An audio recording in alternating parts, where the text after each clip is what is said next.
Ayan yan, my guys. Uminom ako ng tubig dyan, my guys. Kasi, alam niyo naman, pag bundok, hindi naman marumi. Kaya, uminom ako dyan, my guys. Kasi nauuhaw na talaga ako. Kasi hindi ko alam na ang sarap pala ng tubig dito, my guys. Kung alam ko lang, nagdala ako ng damit para maligo. Yun pala sila, my guys, is dyan ang masawa ko. Tsaka yung, yung bayaw ko.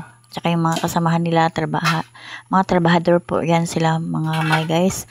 Trabahoan nila is sa water district po, my guys. So, inaayos po nila yung linya ng tubig kasi mahina na po ang tagas ng tubig. Kaya, inano nila yung tubig nila, renefer nila, my guys. Kaya ngayon naman guys, sumama ako. Tingnan nyo naman yung kagubatan. Ang ganda, ang tahimik talaga, my guys. Tapos inikot ko talaga yung camera ng cellphone ko. Talaga, ang ganda-ganda talaga po, my guys. Naglalakad kami dito, my guys. Ang ganda ng tubig, fresh na fresh talaga. At saka ang linis, ang linaw. Grabe, ang ganda ng tubig dito sa bundok na ito, my guys. Ito nga pala ang bundok ng Bunawan, Agusan, Mars, my guys.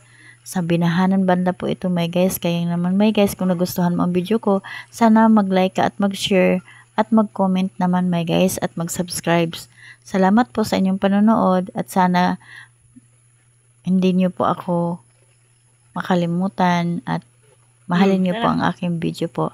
Thank you and God bless. Salamat po sa lahat ng nanonood. Bye!